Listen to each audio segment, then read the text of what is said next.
Noted and entered into the record. Senator Judge Marcos, you may proceed, ma'am. Yes, maraming salamat sa ating presiding officer. Sang-ayon po ako sa motion ni na Senator Judge De La Rosa at Senator Judge Cayetano. Basta't maliwanag na ititigil ang proseso hanggat di natutupad ang dalawang kondisyon na sinaad ng ating amendment. Ang sabi, accountability? Accountability ba talaga? May dalawang SKL ako dyan. Una, SKL, share ko lang na si VP Inday Sara ay sinampahan ng kaso sa Komisyon ng Audit, ang COA, sinampahan ng kaso sa Supreme Court, sinampahan ng kaso sa iba't iba pang korte, sinampahan ng kaso ng Department of Justice pati na rin ng PNP, at sinampahan ng kaso ng disbarment. At kanina lamang, may panibagong isasampang 612 million na namang confidential fund ng OVP at ng Department of Education. Walang tigil na kaso. Kung accountability ang tunay na gusto ng mga birit ng birit, bakit hindi paghusayan ng mga kaso para panagutin si VP Inday sa mga yan? May multa yan.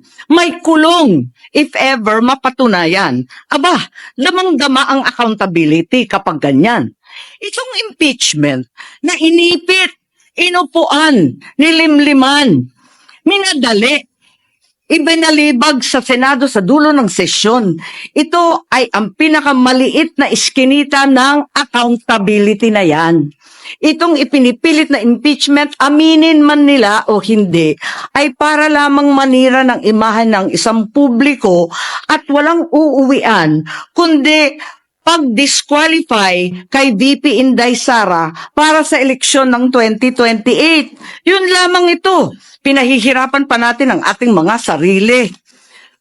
Alam naman nating lahat, tayo at ang sambayanan. Hindi accountability ito. Tungkol ito sa pagpigil kay VP Inday Sara para sa 2028. Huwag na tayo mag-production number. Yan ang gustong puntiryahin. Kaya ang pangalawa kong SKL, ikalawa SKL, saan ka lulugar? Kapag umuo ka sa pagpatuloy ng impeachment, magpadala ka sa mga ambisyoso ng 2028. Kapag pinadismiss o pinaremand mo naman, sasabihan kang pinoprotektahan mo si Inday. SKL, saan ka lulugar? Ako, sa tama. Magpakatotoo tayo, mga kapatid na hukom at senador. Malayo pa ang 2028. Maraming gutom at naghihintay ng serbisyo mula sa Senado. Hindi tanga ang Pilipino. Alam natin ang motibo at tunay na pakay ng mga lulong sa ambisyon at kapangyarihan. Maraming salamat po.